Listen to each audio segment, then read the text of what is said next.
నేను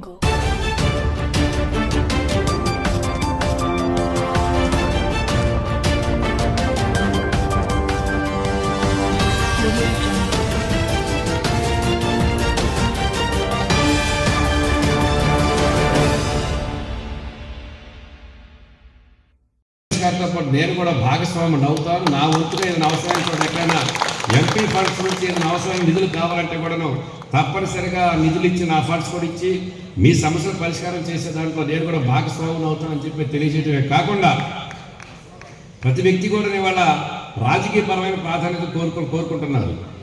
ఇంత నెంబర్ ఉన్నప్పుడు మనకు అవసరమైనటువంటి మనకు కావాల్సినటువంటి రాజకీయపరమైన గుర్తింపు ఏంటనేటువంటి ప్రశ్న కూడా ప్రస్తావన కూడా వస్తుంది.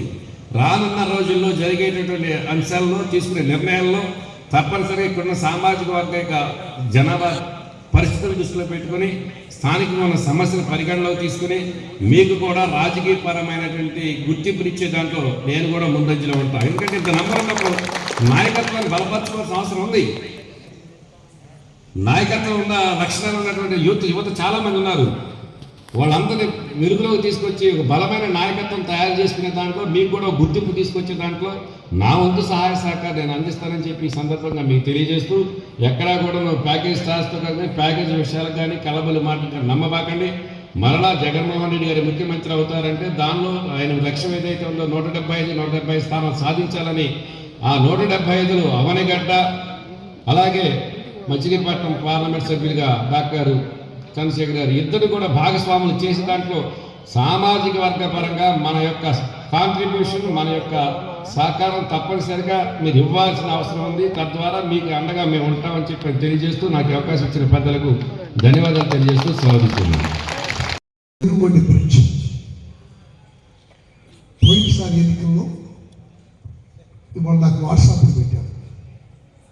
ఐ-డ్రీమ్ ఇంటర్వ్యూ చేస్తుంటే ఆ బ్రిడ్జ్ సంగతి ఏంటంటే ఆ బ్రిడ్జ్ సంగతి తేల్చకపోతే నేను ఎన్నికలకి రానని చెప్పాను.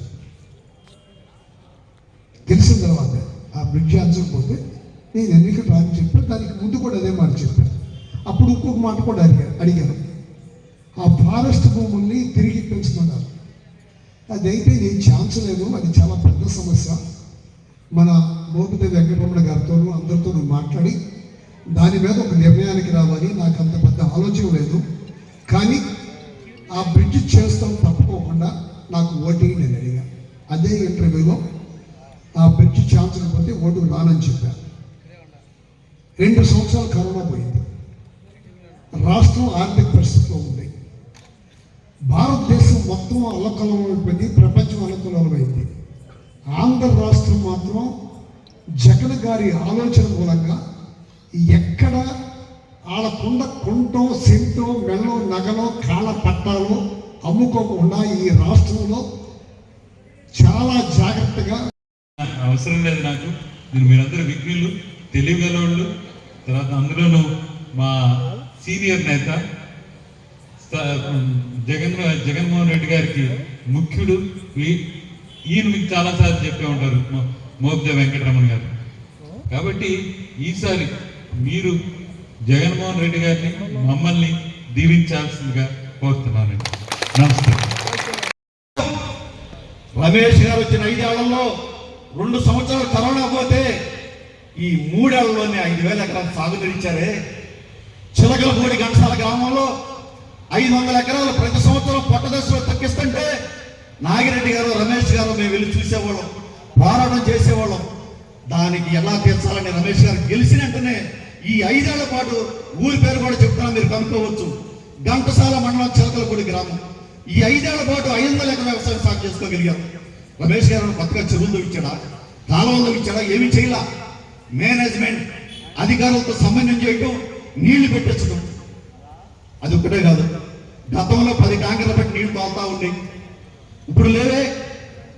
అదే అధికారులతో చెరువులు నింపించి నిరంతరం కాలువ వచ్చినప్పుడు నీళ్లు పెట్టించి వాటిని అందరికీ నీళ్ళు అందే విధంగా మంచి నీళ్ళు చేసిన రమేష్ గారు కాదా? ఇంత పనులు చేశారే. అవనిగడ్డలో కిడ్నీ డయాలసిస్ సెంటర్ పెట్టించింది రమేష్ గారు కాదా? ఇలాంటి నాయకులు వదులుకుందామా? జగన్మోహన్ రెడ్డి గారు ముఖ్యమంత్రి వదులుకుందామా? అమ్మఒడి పోగొట్టుకుందామా? పిల్లల చదువులు పోగొట్టుకుందామా? రైతు సబ్సిడీలు పోగొట్టుకుందామా? మీరందరూ ఒక కొత్త పేరు చేరుస్తారంట, ఒక కొత్త పదం చేరుస్తారంట. పోయిన సంవత్సరం కూడా ఒక పదం చేర్చారు, ఏంటంటే గాబ్లిన్ మోడ్ అంటారంట. అంటే ఏంటంటే మనుషులతో కలవకపోవటం, మనిషికి కనపడుతుంటే అటు తలదించి వెళ్ళిపోవటం, ఎవరన్నా మాట్లాడితే మొహాన్ని పేపర్ అడ్డం పెట్టుకుంటాం, ఇటువంటి లక్షణాలన్నీ ఉంటాయంట. ఇటువంటి లక్షణాలన్నీ పుష్కలంగా నిండుగా మెండుగా ఉన్న నేత ఎవరంటే మన ప్రతిపక్ష నేత. మీరు ఎక్కడ కనబడితే అక్కడ కారు దిగి మీ సమస్యలు విని మీతో పాటు అడుగులేసి మీ ఊరొచ్చి మీ ఇంటి గడప తట్టిన నేత మన ఎమ్మెల్యేగా పోటీ చేస్తున్న నేత. నాయకుల మధ్య వ్యత్యాసాన్ని గమనించమని అడుగుతున్నాను, నాయకుల మధ్య తేడాన్ని గమనించమని అడుగుతున్నాను. మన స్థాయి, మన గౌరవం, మన వ్యక్తిత్వం పెరిగేలాగా ఉన్న నాయకుడు ఎవరైనా గౌరవిస్తూ ఉన్నాను, గమనించమని అడుగుతూ ఉన్నాను. ఈరోజు మనం ఎవరి దగ్గరికి వెళ్ళి చేతులు కట్టుకుని నిలబడి అయ్యా నాకు ఈ పని చేసి పెట్టు, ఆ పని చేసి పెట్టు అని అడగాల్సిన పరిస్థితులు లేవు. ఎందుకంటే మనకి సచివాలయం వచ్చింది, మనకి వాలంటీర్ వ్యవస్థ వచ్చింది.